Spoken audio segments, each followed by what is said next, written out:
Welcome to the Manifesting Millions podcast. I am your host, Rashida McFerren, and today in the Rich Auntie Life series, we are talking about energy vampires, 3 signs you're being drained and what to do about it.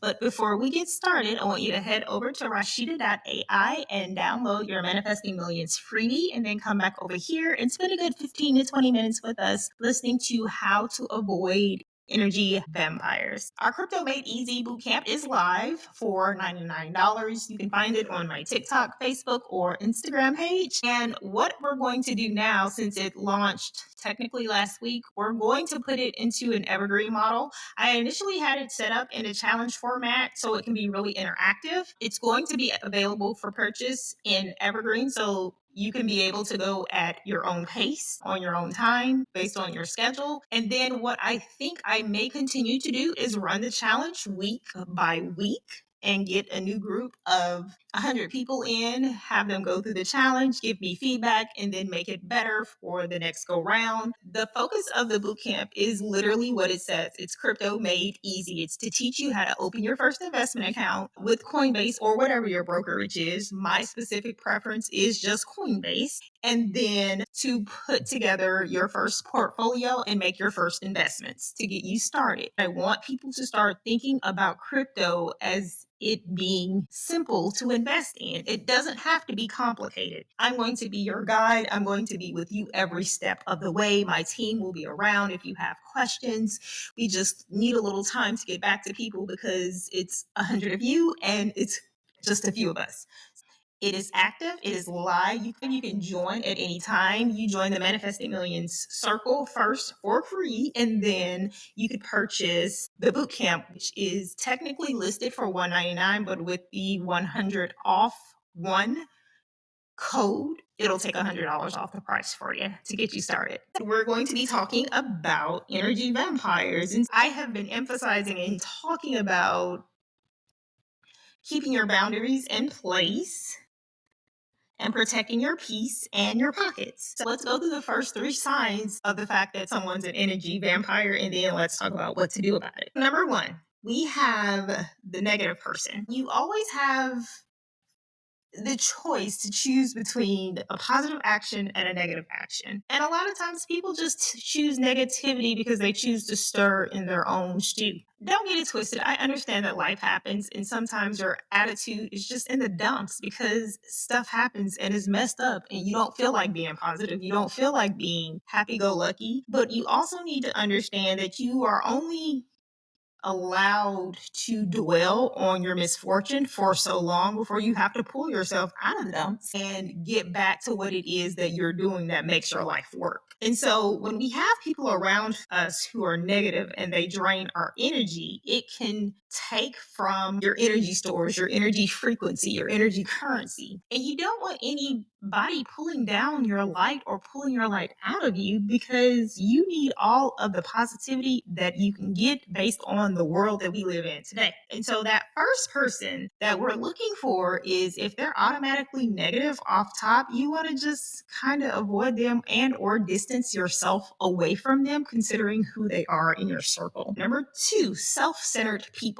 Have you ever been on a phone call and someone calls you and asks you how you're doing and you're talking about yourself and you're talking about everything that's going on in your life, and then they hang on to something that you said, make it relevant to them, and then pull the conversation in their direction to get you to talking about their story, their problems, their issues, and what's going on in their lives? Yeah, been there, done that too. Those are the worst because number 1, you just acted like you were really interested in something that I had to say. You acted like you cared about my life, and then you just wanted to call and talk about yourself. You're super self-centered. You can't evolve into anything else other than focusing on yourself, and that's an issue. I need people in my life who are not just focused on themselves 100% and that care about other people.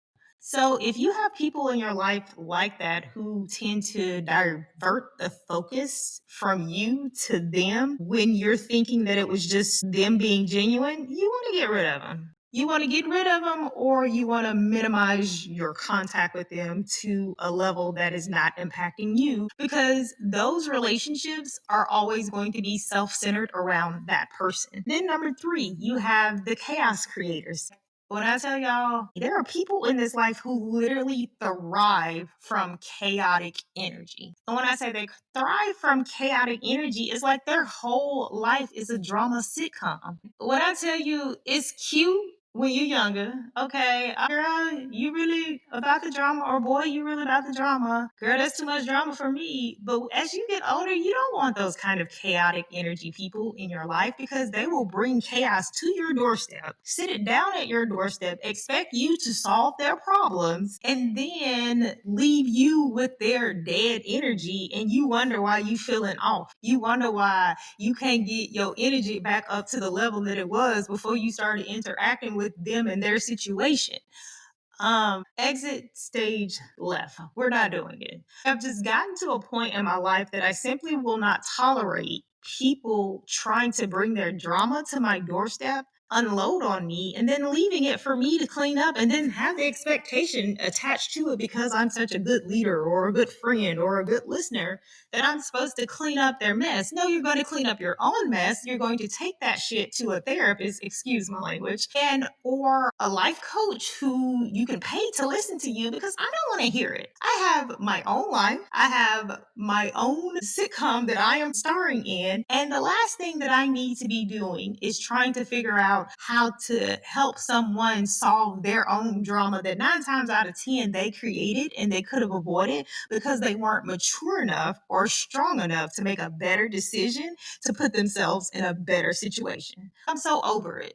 I'm so over the concept of, Rashida, can you help me? Rashida, you're such a great leader in life. You know, your life is always perfect. Number one, my life is never perfect. And I get that from a lot of people who are standing on the outside looking in. My life is never perfect. I have worked really hard to make our life look good, because that is what working hard yields you as a result. Is there anything easy about my life? Absolutely not. Does stuff look like it's just handed to me? A lot of times it looks like that, but you never know what's going on behind closed doors or behind the curtain, because I work dang hard to get to a place of making our life look good, because we deserve to live a luxury life. That is my lifestyle. That is my staple. That's who I am. I love nice things. I do not apologize for it, but I get tired of people who assume things about our life that don't really know what they be talking about, because I've worked so hard to put our life together, and I will continue to work hard in my career, in my business, in selling real estate, doing what I do in order for us to live the life that we live. Just it may change a little as we're getting ready to transition. My son is going into his senior year. We're going to be transitioning within the next year or so. I want to move into a phase of where I'm more living a digital nomad life and producing content and getting paid for it. Specifically for my financial content, I want to be traveling. You know, when I say my Rich Auntie Life tour, I didn't start talking about that 2-3 years ago for nothing. I've had this Rich Auntie Life tour on my vision board since my son was a baby. How do you do things like that? You need money, number one, and then you need to be able to navigate different cultures. And the funny part about it is, like, I always thought I'd be partnered by the time I got ready to do my Rich Auntie Life tour, and technically I'm not. But the beautiful thing about that is that so many millennials and Gen Z are digital nomads. So wherever you're going, you're never technically going to be alone, and there are going to be some Americans somewhere close by. I love that aspect of the fact that that's the time that we're in. We want to avoid people who are bringing constant drama to our lives, and we want to just say, no, hey, bro, sis, I ain't got time for that. If you are just coming to my energy space with your drama, then you need to go talk to a therapist. And I know it sounds like I'm being cold, but I'm not. I'm protecting my energy, I'm protecting my space, and I refuse to let energy vampires bring me down. It's time to recognize, release, and realign your priorities in regards to how you stack your energy on a normal basis. And you need to understand that energy is your currency, it's your frequency, it's important. It's one of the most important things that you have in regards to being who you are. So you have to be very specific in what you're putting out and very specific into what you're bringing into your world. That is it for today's episode. I told you it was going to be really quick. Go over to Rashida.ai and download your millionaire freebie to get you started on your journey to manifesting millions. And as always, give us a 5-star review in the Apple App Store and the Spotify Store. And that is all for now. I will see you in the next episode. Bye bye.